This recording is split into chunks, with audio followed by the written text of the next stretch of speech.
誰も私のことを知らない町が良かったんです。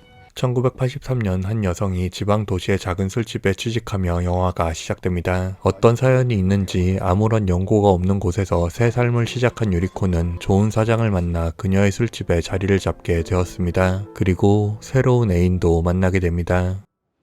하지만 시간이 흘러 2001년 갑작스레 신부전으로 세상을 떠나버린 그녀. 渡部さん、私宮本です。セブンの 18년을 그녀 곁에 함께했던 술집 사장은 유리코의 죽음을 그녀의 애인 와타베에게 알렸지만 그는 장례식에 얼굴을 비추지도 않았습니다. 하지만 그 대신 그는 유리코가 18년 전 떠나왔던 그녀의 아들의 연락처를 전해주었죠.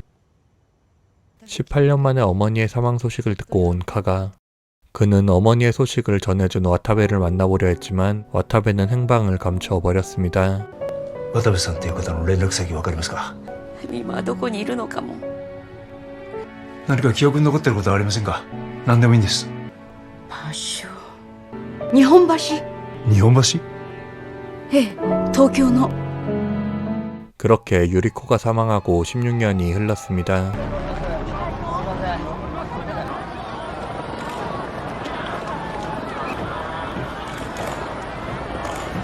도쿄의 한 주택가에서 사후 20일이 지난 사체 한 구가 발견되었고 형사 마츠미야가 수사에 투입됩니다. 柳橋、常盤橋。 그런데 주택가에서 사체가 발견된 그날 강변의 노숙자 거주지에서 방화 피해자로 보이는 불탄 사체 하나가 추가로 발견되었습니다.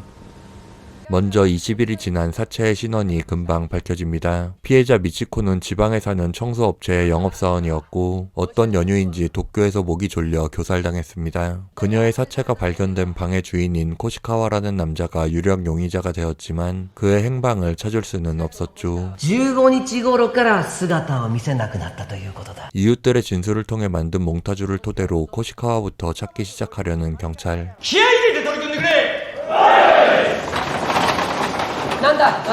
그런데 마츠미야는 미치코와 강변에서 불탄 사체의 사망 원인이 둘 다 교살로 밝혀졌다며 두 사건이 연관되었을지도 모른다고 주장합니다. わかった。早急に双方の DNA 鑑定をやろう。明日から東京へ行く。日曜日の夜には帰ってくるので職場には迷惑かけませんって。 피해자 미치코가 다니던 청소업체를 찾아간 뒤 그녀의 마지막 근무지였던 양로원까지 찾아간 마츠미야. あの日ちょうど 그곳에서 그는 자신의 신원을 밝히지 않고 양로원에 눌러앉은 한 여성을 미치코가 친구 어머니인 것 같다고 말했다는 것을 듣게 そ 됩니다. の同級生の浅井ひろみさん、舞台では有名な演出家の先生らしくて。201さん、東京の刑事さんがお話聞きたいんですって。浅井さんですよね。違うって何べも言うたやろ。あお浅井敦子65歳、その一人娘浅井ひろみ40歳、彦根市出身演出家元女優。何度も何？事務所に警察の方がいらっしゃいまして。警察？ 미치코가 얘기했던 친구 히로미는 도쿄에 살고 있었고 마츠미야는 그녀를 직접 찾아갑니다. 会った時のことを詳しく聞かせていただけますか？あの日は公演初日の前日で。 그녀를 찾아온 미치코에게 어머니가 양로원에 있는 것 같다고 이야기를 전해들었다는 히로미. 確認して一人に行ってもらえないかな。施設の人も困ってるし。お断りします。 하지만 어머니를 증오하고 있던 그녀에겐 반가운 소식이 아니었습니다. 그녀의 어머니는 바람을 피웠고 아버지를 빚쟁이로 만들어 가정을 파탄나게 만들었었죠. 父の人生をめちゃくちゃにしたんです。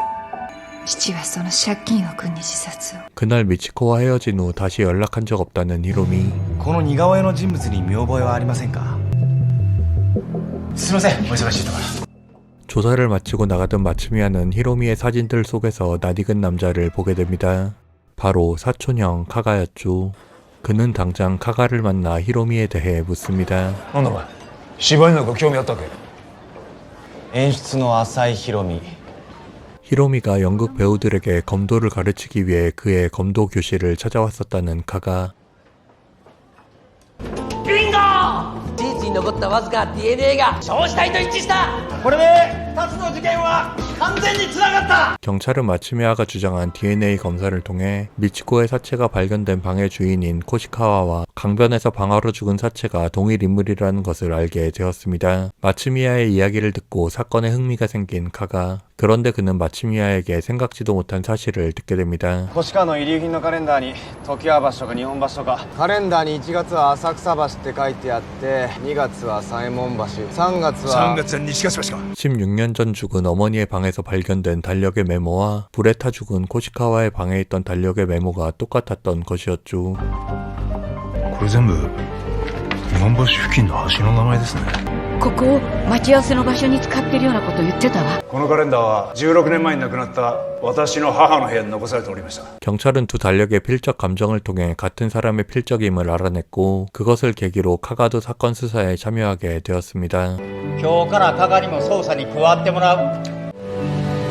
죽은 코시카와가 어머니의 애인이었던 와타베일 것이라 생각하고 어머니가 일했던 술집 사장을 만나러 온 카가 渡部さんそのものです。 역시나 그녀는 코시카와의 몽타주를 보고 와타베와 닮았다고 말합니다. 覚えてるのはあの夏おふくろが突然いなくなったってことだけだ。剣道の夏稽古から帰ったら書き置きあった。 접대부였던 그의 어머니는 결혼 후 아버지의 가족들에게 멸시를 당했고 형사였던 아버지는 어머니를 챙겨주지 못했습니다. 카가는 결국 아버지를 원망하게 되었고 그것은 아버지가 세상을 떠날 때까지 풀리지 않게 되었죠. 悪いのは俺だ。おふくろは親父方の親戚とうまくいってなかった。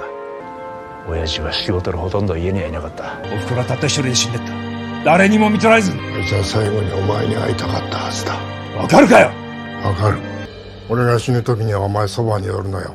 俺は一人で死んでく。だから京さんはおじさんを見取らなかった。そんなことがあったんだね。もしかして京さんが一家から日本橋に移ったのも渡部を探すため？日本橋からずっと動かないのもそういうことなの？ 일단 두 사람은 달력에 적혀있는 도쿄의 다리들을 조사하기 시작합니다. 그들은 와타베가 장소를 바꿔가며 누군가를 만났을 것이라는 근거로 니온다리에 매년 많은 사람들이 참여하는 행사가 그러기에 적합한 곳이라 생각합니다. この大人数なら逆に密会には好都合だろ。 밤을 새며 행사 사진을 들여보던 카가는 한 사진 속에서 히로미로 보이는 여성을 발견했고 바로 그녀의 과거를 조사하기 시작합니다. ところで浅井さんとおっしゃるさん、お二人の共通の知り合いで当時40代ぐらいの男性に心当たりありませんか？ 苗村先生。 그녀의 고등학교 동창을 찾아간 그는 그들에게 히로미가 나에무라라는 선생님과 친했다는 것과 그 나에무라 선생님이 실종되었다는 사실을 듣게 됩니다. これが苗村先生ですわ。 그리고 히로미의 아버지가 투신 자살을 했었다는 것도 듣게 되었죠. 카가는 먼저 실종된 나에무라 선생님의 부인을 찾아갑니다. 不倫？申し訳ないが別れてくれの一点張りでクレジットカードの履歴に50万もするルビーのペンダントがあったんです。調べたら私が好きな十字架のペンダントで多分上の自宅にいると思うので呼んでまいります。もう少々お待ちください。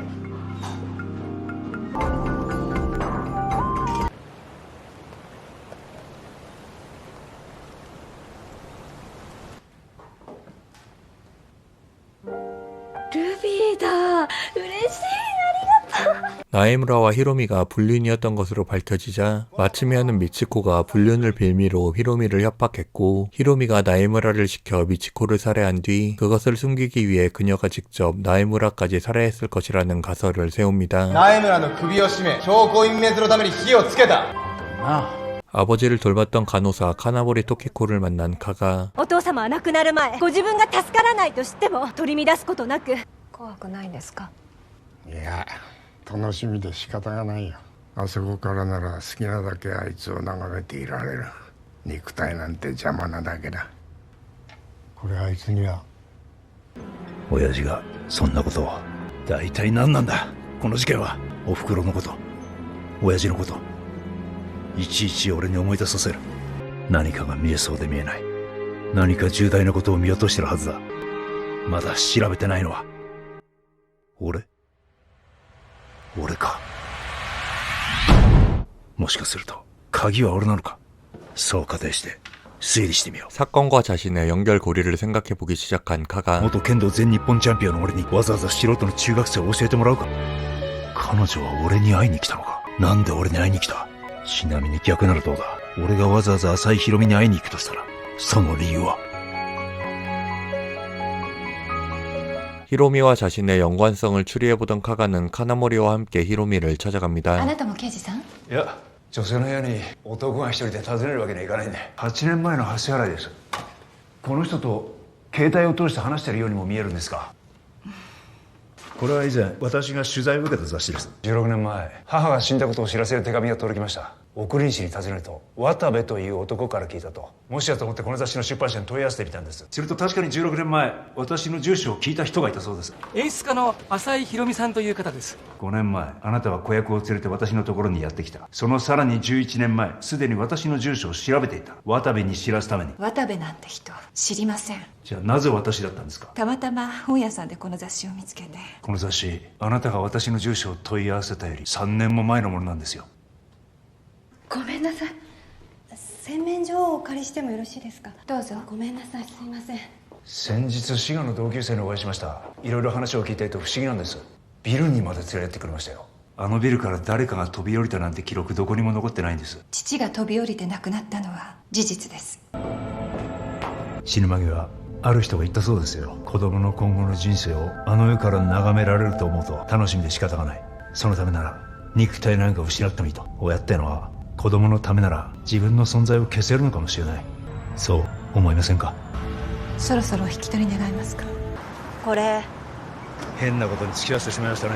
카가는 히로미와 와타베라고 생각되는 불탄 사체의 DNA를 검사하기 위해 히로미의 머리카락을 입수했습니다.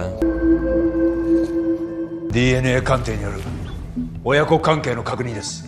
私はその似顔絵の男渡部を16年間も探しました。母親の恋人だった男に一目会いたかったからです。もし渡部に子供がいたとしたらきっと私は会いに行ったでしょう。5年前私の元を浅井宏美が訪れた。浅井宏美もそれと同じことを考えたんです。渡部が浅井宏美の父親浅井忠夫。しかしこの親子の真実を知ってるのは浅井宏美ただ一人です。何勝手に開けてんのよ。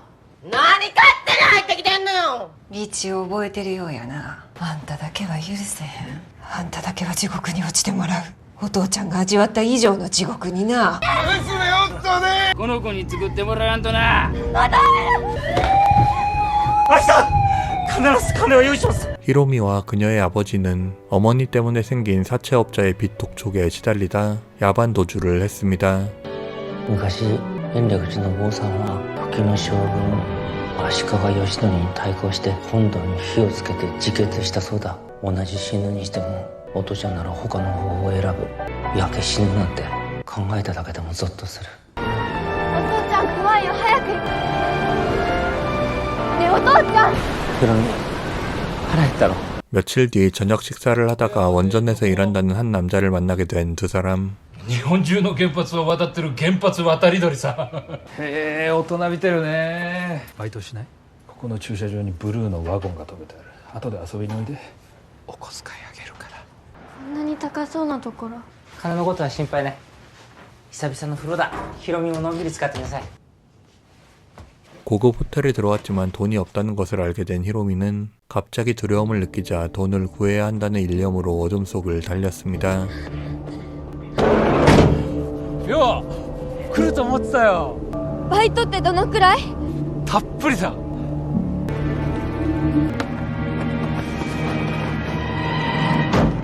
ヒロミ！お父ち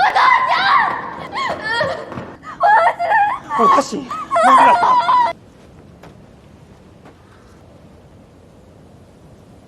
ヒロミ！お父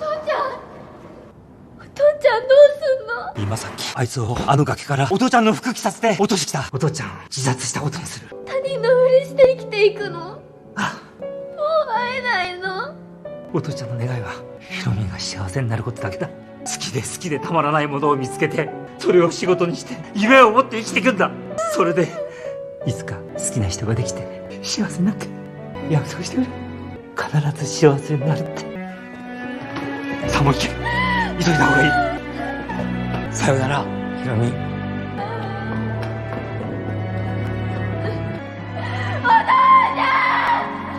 이후 이별하고 각자의 인생을 살게 되었지만 서로만 알아볼 수 있는 필명으로 편지를 나누고 남몰래 약속을 잡아 만남도 가졌었던 두 사람. 히로미의 아버지는 와타베라는 가명으로 살며 카가의 어머니 유리코를 만났었고 히로미는 자신의 꿈을 이뤄가며 오랜 시간 비밀을 지키며 살았습니다. 달력에는 그들이 정기적으로 만나는 장소가 쓰여있던 것이었죠. 그러다 호텔에서 두 사람이 만남을 가졌던 날이었습니다. 와타베는 히로미의 뒤를 밟아 찾아온 나에무라를 만나게 되었죠. 浅井ひろみさんのお父さんですよね。どういうことか説明してもらえますか。それからな、もうホテルはダメだ。別の手を考えよう。 그렇게 오랜 세월이 흐른 어느 날 히로미의 어머니를 알아봤던 미치코가 와타베까지 알아보게 되었고 그녀는 와타베에게 아는 체를 했다가 신분을 숨기고 살아야 했던 와타베에게 살해당했습니다. 浅井の父親、この浅井忠夫、焼く前に首を絞めて殺したのは一体誰なんだ。浅井ひろみだ。 DNA 鑑定の結果 99.9% 親子だと。 카가에게 모든 사실을 털어놓는 히로미. どうして父を殺したのか、それが知りたいんでしょう。よかったなヒロミ。明治座の舞台素晴らしかった。ありがとう。悔いのないよう精一杯やれ。幸せになるよ。その時一度しか見せたことがない表情。 미치코를 살해하게 된 와타베는 딸에게 피해를 끼치지 않기 위해 스스로 목숨을 끊으려 했습니다. 하지만 그것을 눈치챈 히로미가 그를 찾아왔고 그는 수년 전 나에무라를 살해했었다는 사실도 털어놓았죠. いずれおしさんの遺体が見つかる。もうこの年だ。逃げ切れるわけない。26年逃げ回って身を潜めて生きてきた。もう逃げたり隠れたりする生活には疲れた。楽になりたい。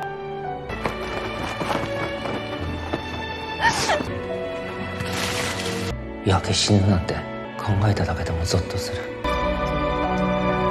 言ってたよね、焼け死ぬなんて考えただけでもゾッとするって。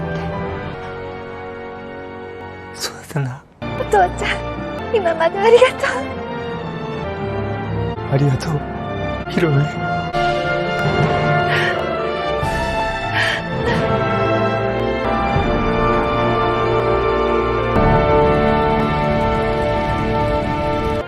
もうすぐ幕が下りますね。やっと下ろすことができます。長い悲劇でしたけど。 와타베는 죽기 전 카가에게 전하는 편지를 남겼습니다. 거기엔 카가의 어머니 유리코의 이야기가 쓰여 있었죠. 우울증이 심해져 심각한 상태까지 갔던 유리코. この時包丁で何をやろうとしていたのだろう。単なる自殺ならいい。だがもし息子を道連れにしていたら、そう思うと 와타베는 카가의 소식을 그녀에게 전했지만 그녀는 미안함 때문에 아들을 찾을 수 없었습니다. 私には持ってる資格がありません。私は弱い母親でした。でも恭一郎は違います。これからもっと立派になる。あなた様のご多幸とご活躍をお祈りして。 와타베를 통해 아들을 잊지 않았던 유리코의 마음을 전달받은 카가가 니온바시를 거니는 모습을 보여주며 영화가 마무리됩니다.